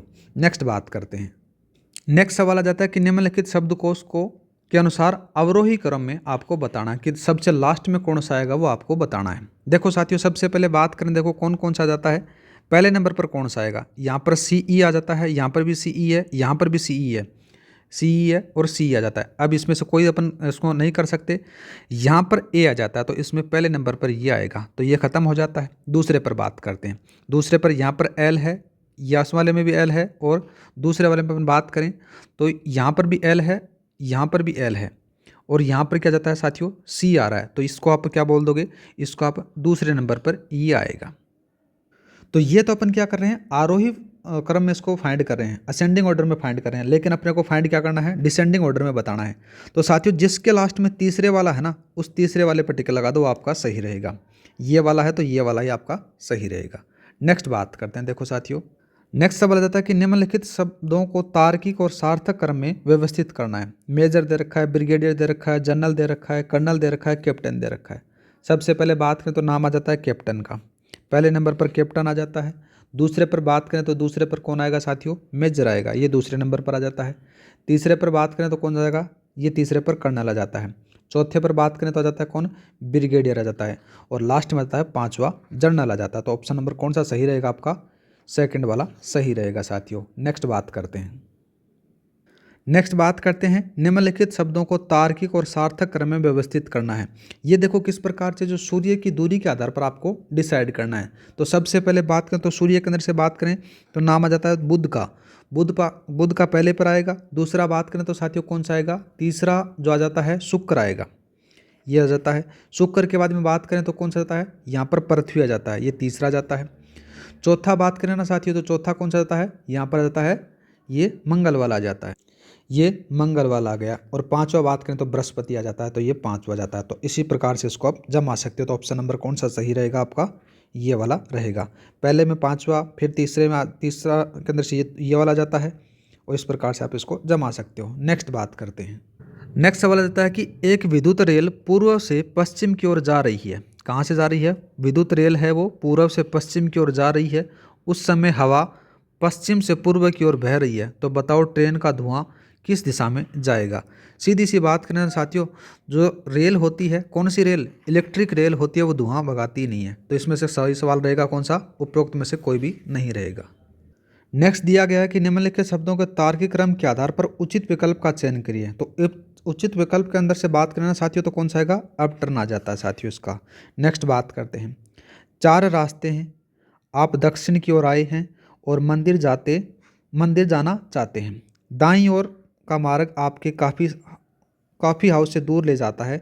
सीधे सामने जाने वाला मार्ग है केवल कॉलेज की ओर जाता है। तो बताओ मंदिर किस दिशा में होगा। तो मंदिर है वो साथियों किस दिशा में होगा, पूर्व दिशा में होगा। इसको एक बार आप करोगे तो ये हो जाएगा। नेक्स्ट बात करते हैं। नेक्स्ट सवाल दे रखा है, ये शब्द दे रखे हैं आपको को अंग्रेजी शब्दकोश के क्रम के अनुसार रखा जाए तो ठीक मध्य में स्थित शब्द में दाएं से तीसरा वर्ण होगा। तो दाएं से तीसरे वर्ण के बारे में बात करें तो सबसे पहला नंबर पर आएगा, ये आएगा रिकॉल। दूसरे पर बात करें कौन सा आएगा साथियों, ये आएगा। दूसरे पर ये आ जाएगा, ठीक है। तीसरे पर बात करें तो साथियों कौन सा आएगा, तीसरे पर ये आ जाता है। और चौथे पर बात करें तो रिमूव आ जाता है। और पांचवें पर ये आ जाता है। इसमें पूछा गया कि मध्य के शब्दकोश के बारे में बात हो रही है, तो तीसरे नंबर की बात हो रही है। और तीसरे नंबर में दाएं से तीसरा होगा, तो दाएं से तीसरा कौन सा वाला, ये होगा आई। ऑप्शन नंबर तीसरे वाला आपका सही रहेगा। नेक्स्ट बात करते हैं, पत्तों को उनके आकार के अनुसार छोटे से बड़े व्यवस्थित करना है। तो सबसे जो छोटे पत्ते होते हैं वो इमली के पत्ते के होते हैं, ठीक है। तो इसका जो सही आंसर रहेगा ना साथियों, ये फोर्थ वाला रहेगा। नेक्स्ट बात करते हैं, यदि पश्चिम को दक्षिण और दक्षिण को पूर्व और पूर्व को उत्तर और उत्तर को पश्चिम कहें तो उत्तर पूर्व दिशा किस में होगा। तो उत्तर पूर्व दिशा है वो उत्तर पश्चिम दिशा में होगी साथियों। नेक्स्ट बात करते हैं। नेक्स्ट दे रखा कि अंग्रेजी शब्दों में अंतिम से पहले स्थान पर आने वाले शब्दों को चुनिए। तो देखो सबसे पहले डिक्शनरी के हिसाब से बात करें तो चौथे नंबर पर कौन सा आएगा साथियों, चौथे नंबर पर आएगा ये वाला, ठीक है। दूसरे पर बात करें तो दूसरे पर कौन सा आएगा, दूसरे पर ये वाला आएगा। और पहले पर ये वाला आएगा। डिक्शनरी देखने के हिसाब से आप इसको सही लगा सकते हो। तो जो दूसरे पर आएगा वो आएगा, तीसरे पर ये आएगा, ठीक है। तो ऑप्शन नंबर आपका यही पूछा गया कि लास्ट वाले से पहले वाला बताना है। नेक्स्ट बात करते हैं, महेश एस बिंदु से रवाना होकर दक्षिण की ओर 25 मीटर चलता है। वह उसके बाद बाईं ओर मुड़ गया और 50 मीटर चला और पुनः बाएं मुड़ा और 25 मीटर चला, पुनः बाएं मुड़ा और 60 मीटर चला। टी बिंदु पर पहुंचा। महेश बिंदु एस से कितनी दूरी और किस दिशा में आ जाता है। तो इसका जो सही आंसर रहेगा ना साथियों, वो 10 मीटर पश्चिम की तरफ रहेगा। एक बार आप पेंसिल लेकर इसको करोगे तो ये हो जाएगा। नहीं होता है तो आप मेरे को कमेंट कर देना, मैं आपको सॉल्यूशन प्रोवाइड करा दूंगा साथियों। नेक्स्ट बात करते हैं। नेक्स्ट आ जाता है, ये भी डायरेक्शन का आ जाता है साथियों। तो इसका जो सही आंसर रहेगा वो उत्तर रहेगा। नेक्स्ट बात करते हैं, निम्नलिखित शब्दों के तार्किक क्रम के आधार पर उचित विकल्प का चयन करो।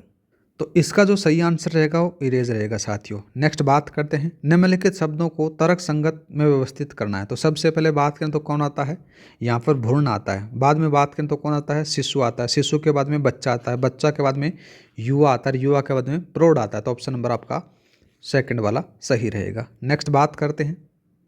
नेक्स्ट सवाल दे रखा है कि राहुल बिंदु आर से चलना शुरू करता है जो बिंदु टी के पश्चिम में 16 मीटर है। बिंदु आर से वह 20 मीटर दक्षिण की ओर चलता है और दाएं मुड़ता है और 10 मीटर चलता है। फिर वह दाएं मुड़ता है और 6 मीटर चलता है और बिंदु सी पर रुक जाता है। गौरव बिंदु ए से चलना शुरू करता है जो बिंदु टी से 8 मीटर दक्षिण में है। बिंदु ए से वह 10 मीटर पूर्व की ओर चलता है, दाएं मुड़ता है और 6 मीटर चलता है। फिर वह दाएं मुड़ता है और 26 मीटर चलता है और बिंदु बी पर रुक जाता है। बिंदु बी और सी के बीच की दूरी बतानी है। तो कितनी होगी साथियों, इसमें 10 मीटर होगी। ठीक है, नेक्स्ट बात करते हैं। नेक्स्ट क्वेश्चन दे रखा है कि निम्नलिखित शब्दों के अर्थपूर्ण क्रम में दिए गए उत्तरों का आपको में से कौन सा होगा। तो देखो सबसे पहले क्या आती है, लकड़ी आती है। लकड़ी से क्या होता है, वो जाती है फैक्ट्री में और फैक्ट्री से क्या बनता है, कागज़ बनता है साथियों। क्या बनेगा, कागज़ बन गया। और कागज़ के बाद में क्या बनता है, उस कागज़ से बनती है आपके पास में पुस्तक बनती है। कागज़ से पहले पुस्तक नहीं बनेगी। यहाँ पर देखो मुद्रण का मतलब होता है प्रिंटिंग, मतलब कि छपती है वो। बाद में मुद्रण होगा, मतलब ये देखो दे रखा है ना प्रिंटिंग। यहाँ पर मुद्रण होने के बाद में वो पुस्तक बन जाती है। तो ऑप्शन नंबर कौन सा सही रहेगा साथियों, सबसे पहले लकड़ी, लकड़ी के बाद में फैक्ट्री, फैक्ट्री के बाद में बात करें तो कागज़, और कागज़ के बाद में मुद्रण, और मुद्रण के बाद में पुस्तक आ जाती है। ऑप्शन नंबर पहले वाला आपका सही रहेगा। नेक्स्ट बात करते हैं, निम्नलिखित शब्दों को तार्किक और सार्थक क्रम में व्यवस्थित करना है। तो देखो सबसे पहले क्या होता है, नामांकन बढ़ा जाता है। नामांकन हो गया। नामांकन बढ़ने के बाद में क्या करता है, प्रचार किया जाता है, मतलब कि प्रचार अभियान होता है। दूसरे पर चले गए, प्रचार अभियान के बाद में बात करें तो कौन सा होता है, मतदान होता है। मतदान के बाद में क्या होता है, रिजल्ट आता है। रिजल्ट के बाद में क्या होता है, शपथ ली जाती है। तो ऑप्शन नंबर कौन सा सही रहेगा, आपका चौथा सही रहेगा। नेक्स्ट बात करते हैं साथियों, एक सुबह चित्रांशी और आयान एक दूसरे के सामने बैठे हैं। यदि आयान की छाया चित्रांशी के बाईं ओर पड़ती है तो आयान का मुख किस दिशा में होगा। तो किस दिशा में होगा साथियों, दक्षिण दिशा में होगा। नेक्स्ट बात करते हैं। नेक्स्ट वाला भी इनपुट आउटपुट का सवाल आ जाता है साथियों, 76 से लेकर 80 तक। इसके लिए मैंने एक स्पेशल वीडियो बनाया है, उस वीडियो को आप देखना, जिसके अंदर से सारे के सारे कॉन्सेप्ट हैं सम्मिलित किए गए हैं साथियों, जिसके अंदर से इनपुट आउटपुट का सवाल आपका पटवार में गलत नहीं होगा। ठीक है, उस वीडियो को देखने के बाद में आप इस पर अप्लाई करना, वो सारे के सारे क्वेश्चन आपके हो जाएंगे साथियों। नहीं होता है तो आप मेरे को कमेंट करना, मैं कमेंट करके आपको बता दूंगा। समय के अभाव के कारण अपन इसको कर नहीं रहे हैं। ठीक है, नेक्स्ट बात करते हैं। देखो अपन चलते हैं 80 की तरफ। 80 के बाद में ये आ गया, डिजिटल कृषि मिशन के संबंध में निम्नलिखित कथनों पर विचार करना है। पहला कथन दे रखा कि इस मिशन के घटक के रूप में प्रारंभ की गई एग्रो स्टेक योजना के तहत किसानों के खेतों की डिजिटल मैपिंग की जाएगी। ये बात यहाँ पर गलत आ जाती है। किसानों की डिजिटल मैपिंग नहीं की जाएगी, किसानों की डिजिटल पहचान बनाई जाएगी। ठीक है, या फिर बोल सकते हो कि किसान आईडी का निर्माण होगा। ठीक है, ये ऑप्शन यहाँ पर गलत आ जाता है। दूसरा बात करें, इस मिशन के अंतर्गत देश की 142 मिलियन हेक्टेयर कृषि भूमि का मृदा प्रोफाइल मानचित्रण किया जाएगा। ये बात यहाँ पर सही आती है। तो ऑप्शन नंबर कौन सा सही रहेगा, सेकंड वाला सही रहेगा। नेक्स्ट बात करते हैं, निम्न में से किसे 2 दिसंबर को देश के 57वें टाइगर रिजर्व के रूप में अधिसूचित किया गया है। तो इसका जो सही आंसर रहेगा ना, वो याद रखना, Ratapani tiger reserve park Madhya Pradesh को किया गया है। ये 57वां जाता है। दूसरा बात करें तो गुरु घासीदास तिमोर पिंगला टाइगर रिजर्व है, ये छत्तीसगढ़ में है और ये 56वां है। कौन सा है, 56वां। और ये अपने धौलपुर करौली टाइगर रिजर्व है, ये राजस्थान में है। कौन सा जाता है, ये 54वां है। रानीपुर टाइगर रिजर्व उत्तर प्रदेश के बारे में बात करें तो ये 53वां आ जाता है साथियों। तो अपना ऑप्शन सही कौन सा रहेगा, सेकंड वाला रहेगा। नेक्स्ट बात करते हैं। नेक्स्ट सवाल जाता है कि वन नेशन वन इलेक्शन विधेयक के संबंध में निम्नलिखित कथनों पर विचार करना है। पहला कथन दे रखा है कि यह विधेयक देश में लोकसभा तथा समस्त राज्यों की विधानसभाओं के चुनाव एक साथ करवाने जाने का संबंधित है। ठीक बात आ जाती है। दूसरा, 17 दिसंबर 2024 को यह विधेयक लोकसभा में पेश किया गया था। ठीक बात आती है। संसद में इस बिल की जांच हेतु पाली से लोकसभा सदस्य पीपी चौधरी की अध्यक्षता में संयुक्त संसदीय समिति गठित की गई थी। ये बात भी यहाँ पर सही आती है। तो ऑप्शन नंबर कौन सा सही रहेगा साथियों? सारे के सारे ऑप्शन सही रहेंगे। नेक्स्ट बात करते हैं।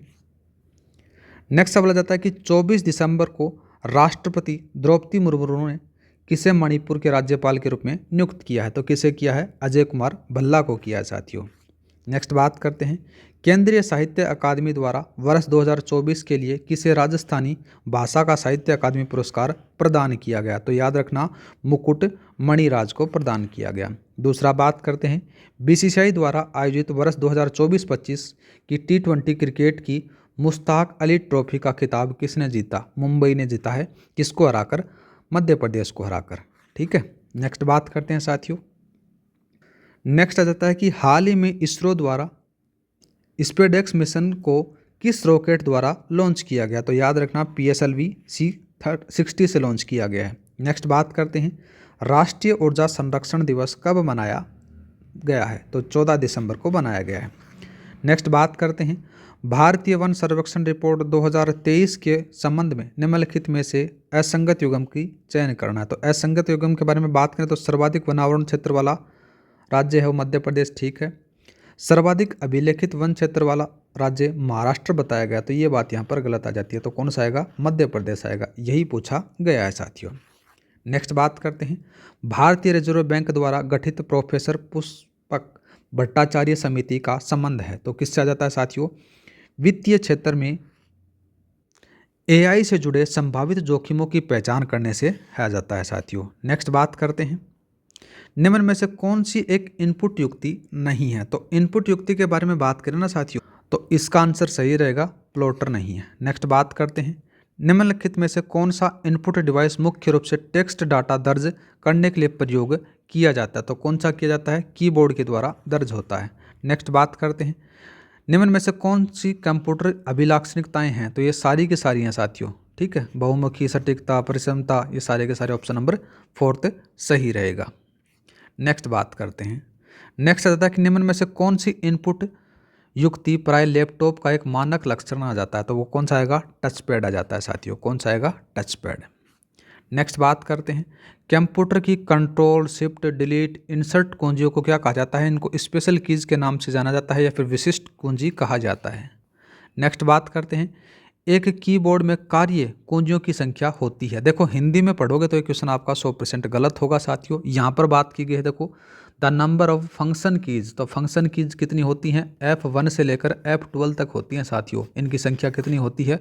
12 आपको देखने को मिलेगी। ठीक है। नेक्स्ट बात करते हैं।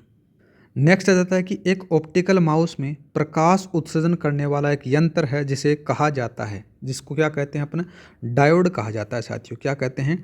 डायोड के नाम से इसको जाना जाता है। नेक्स्ट बात करते हैं। निम्न में से कौन पॉइंटिंग डिवाइस के सही उदाहरण आ जाते हैं? पॉइंटिंग डिवाइस मतलब कि इस प्रकार से जैसे ब्लिंक करता रहता है ना, उसको पॉइंटिंग डिवाइस कहा जाता है। जैसे ट्रैक बॉल आ गया, माउस आ गया, टच पैड, ये तीनों के तीनों क्या साथियों? पॉइंटिंग डिवाइस के अंदर से शामिल किए जाते हैं। जब अपन इनपुट आउटपुट के बारे में देखेंगे तो एकदम कंप्लीट तरीके से देखने वाले हैं।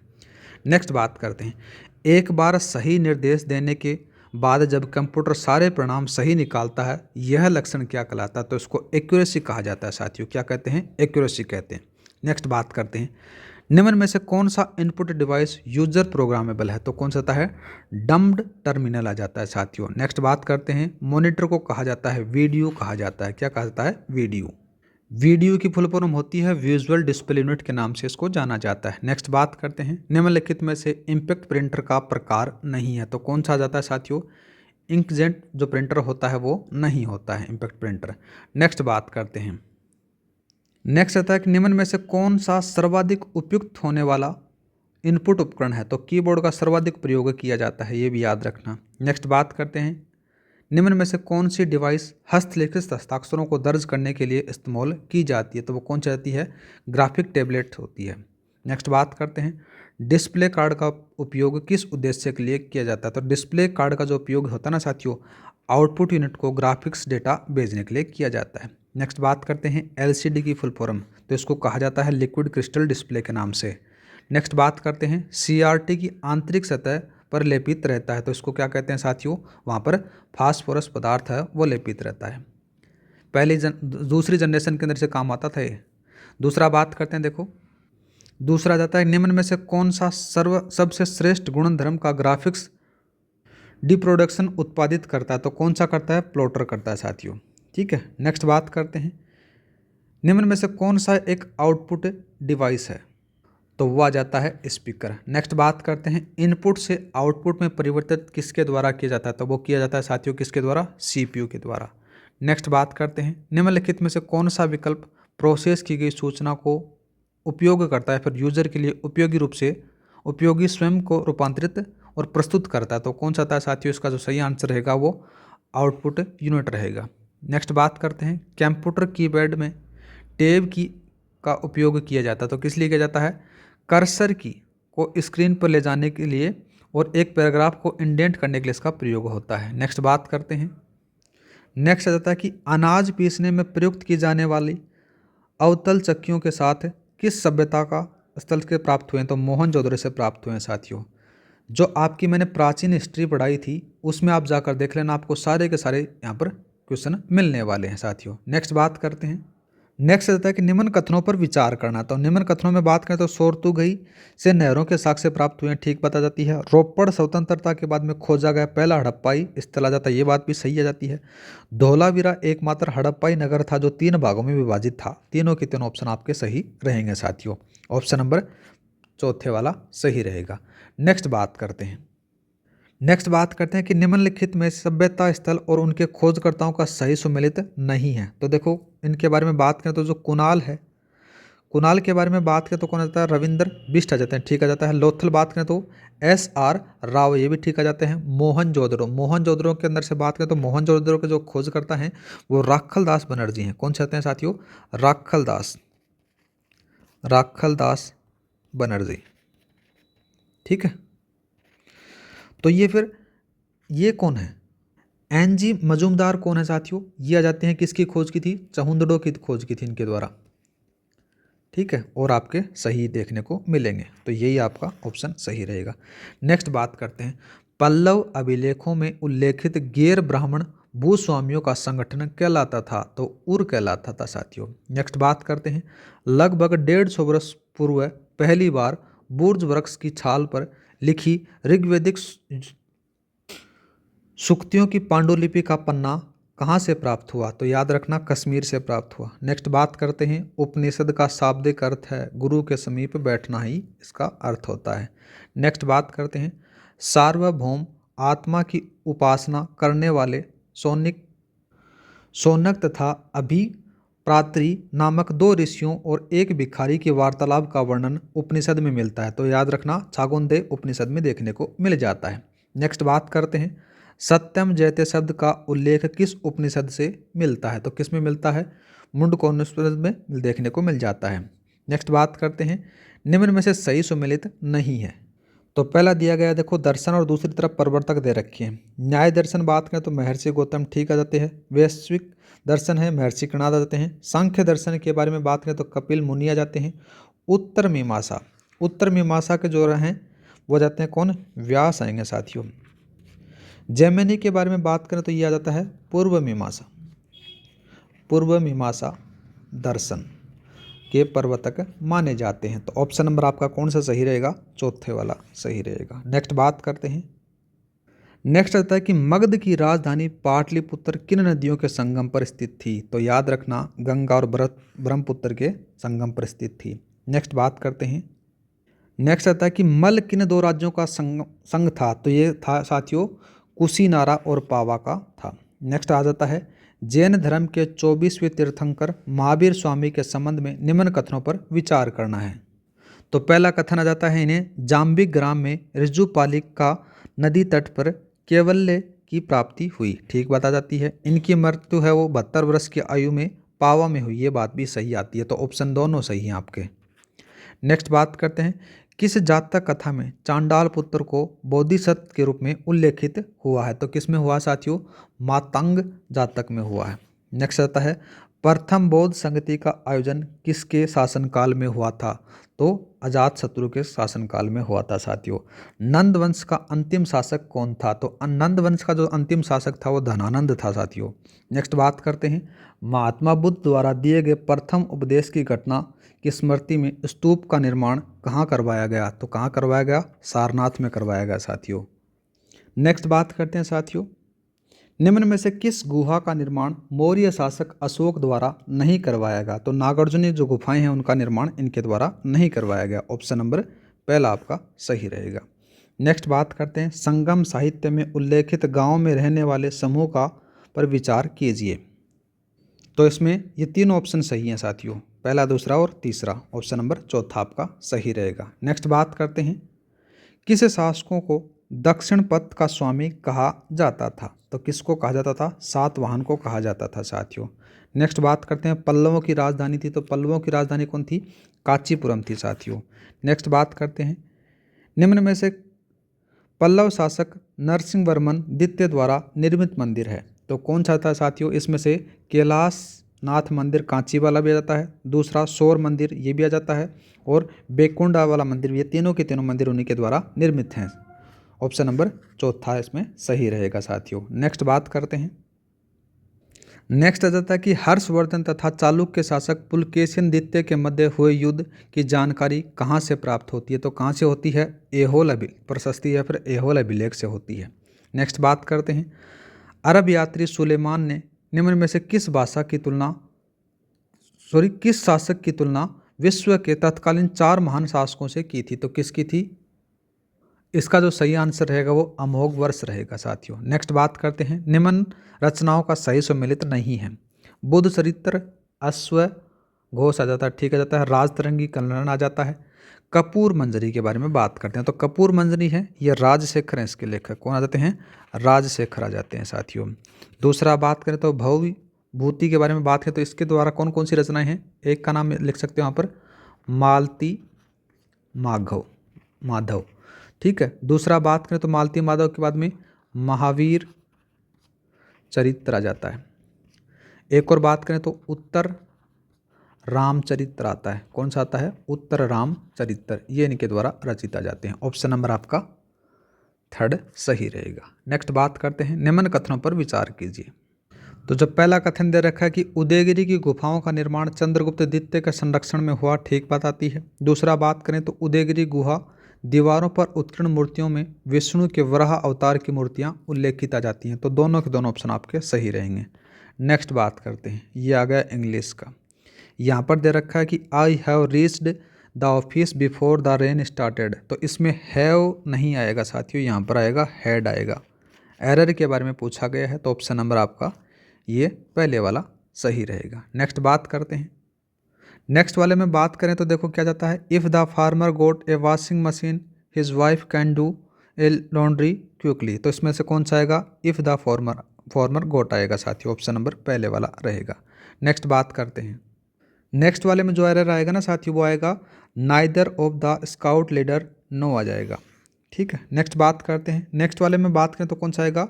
नेक्स्ट वाले में आएगा हु वाज ही एंड वाला आएगा। नेक्स्ट बात करते हैं साथियों, नेक्स्ट वाला ये रहा, इसमें क्या देखो, इसमें एरर आ जाता है इन ए फ्यू डेज, मतलब कि इसके अंदर से जो फ्यू डेज है ना ये क्या बताता है? नेगेटिव चीज़ को बताता है, तो ये इसमें एरर आ जाता है साथियों। नेक्स्ट बात करते हैं, नेक्स्ट वाले का जो आंसर आएगा वो रहेगा सी सो मी बिफोर रहेगा। नेक्स्ट बात करते हैं साथियों, इसके अंदर से कौन सा आ जाता है?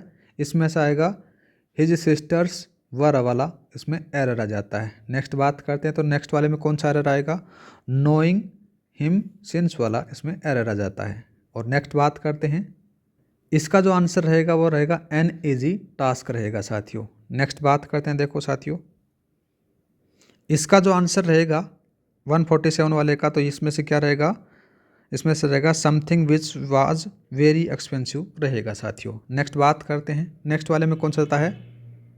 इसका आएगा टू एग्जाजिरेट आएगा साथियों। और नेक्स्ट बात करते हैं 149 वाले का, इसका आएगा टू गोट टू स्लीप आएगा साथियों। और नेक्स्ट वाले में बात करें लास्ट वाले में, तो इसके अंदर से कौन सा आएगा? ये ए वाला आएगा। इसी के साथ में आपका जो ये माइनर 4 है यहाँ पर कंप्लीट हो जाता है साथियों। अगर आपको जो भी क्वेश्चन नहीं आता आप मेरे को कमेंट कर देना, मैं उसका सॉल्यूशन आपको प्रोवाइड करा दूंगा। और रही बात आपकी इनपुट आउटपुट लेके, उसके लिए मैंने अलग से वीडियो बनाया है। उस वीडियो के अंदर से सारे के सारे जितने भी कॉन्सेप्ट हैं इनपुट आउटपुट से संबंधित, उस वीडियो को आप एक बार देख लोगे तो आपके सारे के सारे कॉन्सेप्ट क्लियर हो जाएंगे। और मेरे को उम्मीद रहेगी कि आपके पटवार के अंदर से जो इनपुट आउटपुट का जो सवाल आएगा उससे वो आपका जो सवाल है वो हल हो जाएगा और वो गलत नहीं होगा। तो क्लास अच्छी लगी तो लाइक और सब्सक्राइब करना न भूलें। मिलते हैं नेक्स्ट वीडियो में। जय हिंद, जय भारत।